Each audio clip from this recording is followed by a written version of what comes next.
Assalamualaikum warahmatullahi wabarakatuh.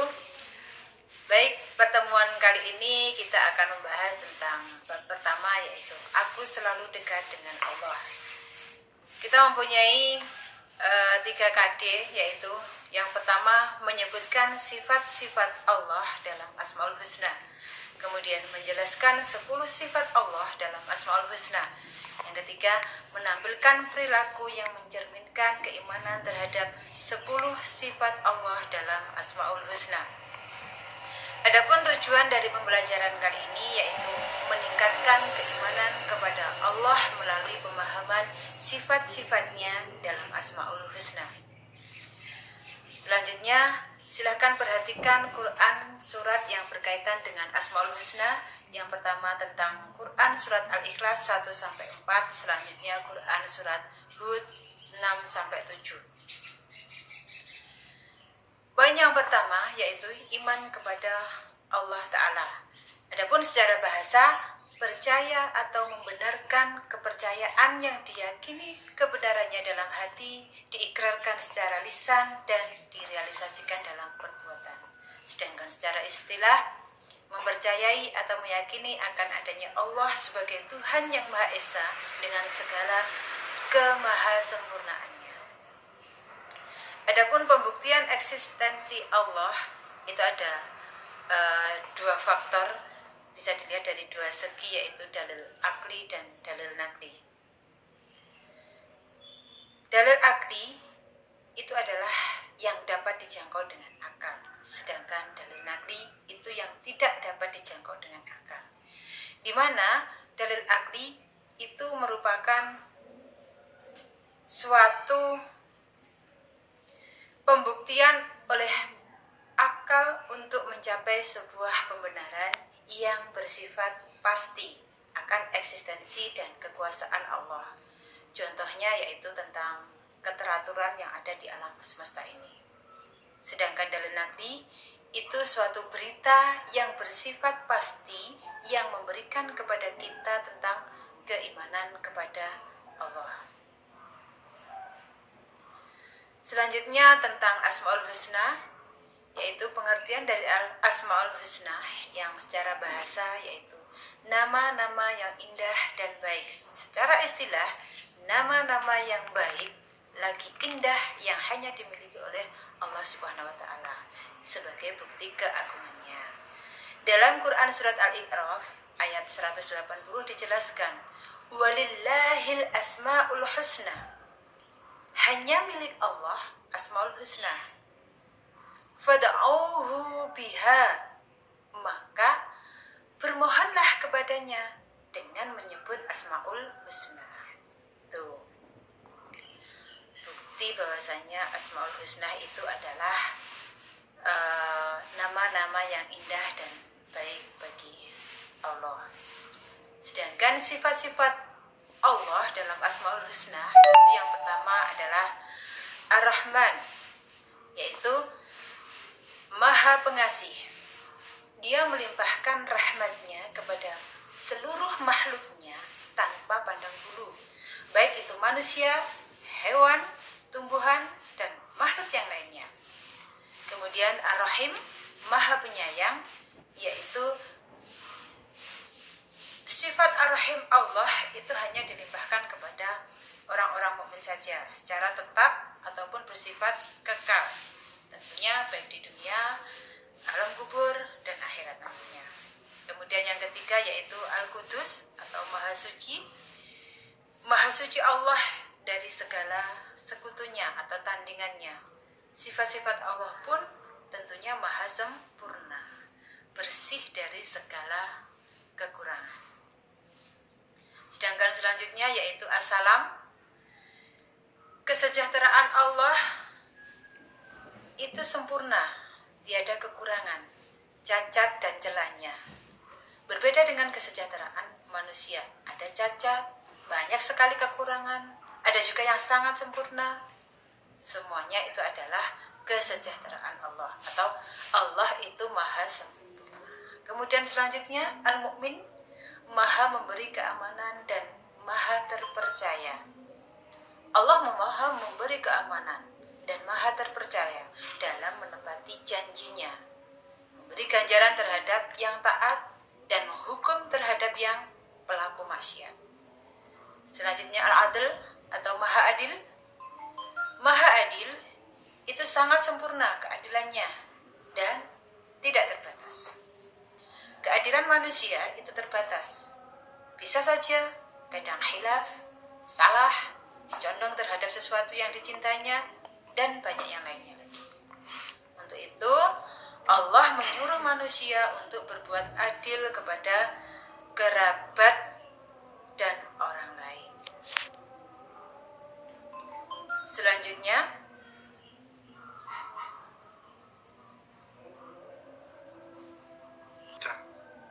Al-Ghafar, Maha Pengampun. Allah mengampuni dosa-dosa hambanya yang memang betul-betul bertaubat. Tentunya syarat-syarat dari taubat itu ada sendiri.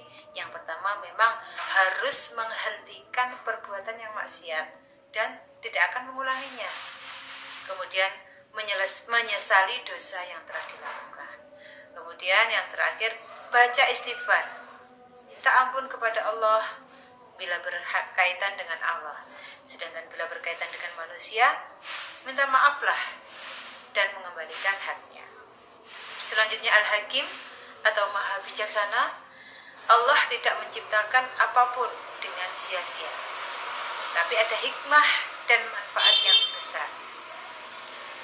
Al-Malik, Maha Merajai, Raja yang sebenarnya, yang mengatur dan mengendalikan kerajaannya sesuai dengan kehendaknya sendiri. Yang terakhir yaitu Al-Hasib atau Maha Menjamin, di mana Maha Menjamin ini memberikan jaminan kecukupan pada seluruh hambanya.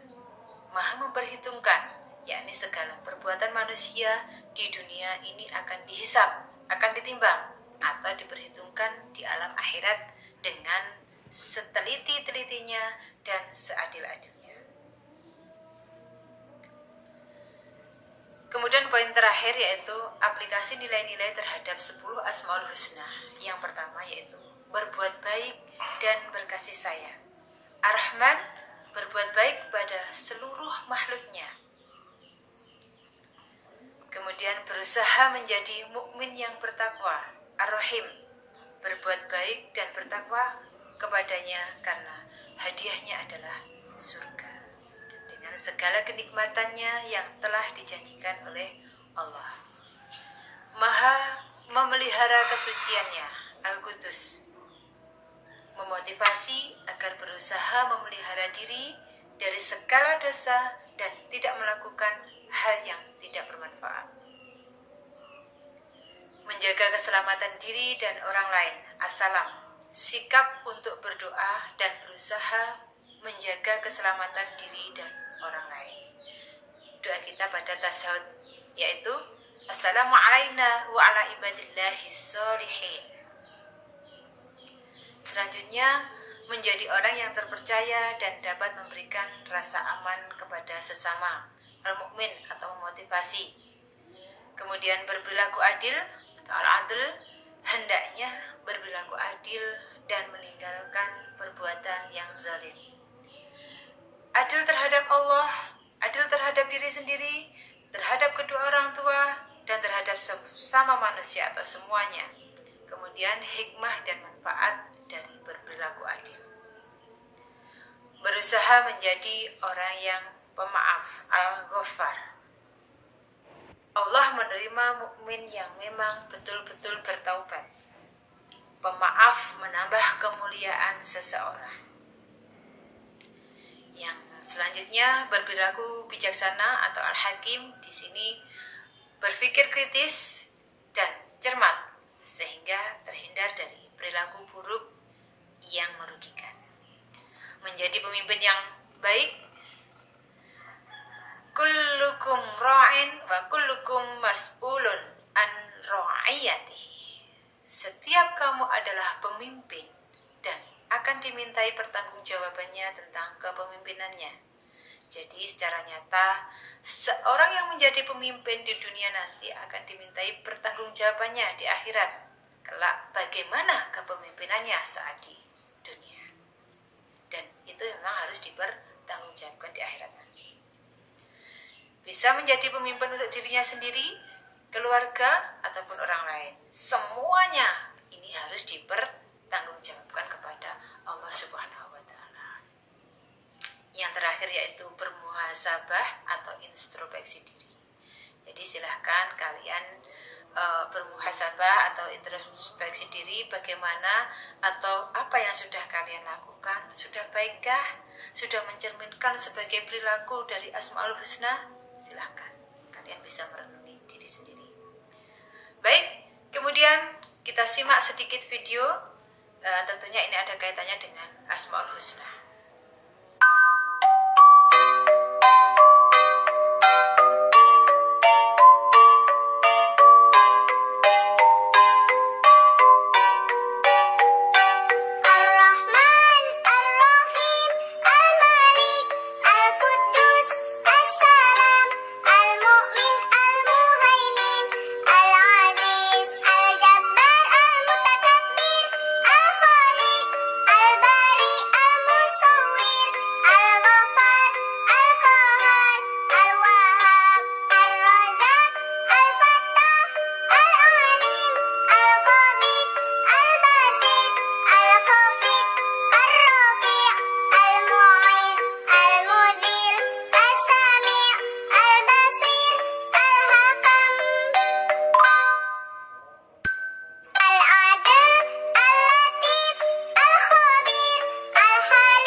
Demikian tayangan video yang sudah kalian perhatikan.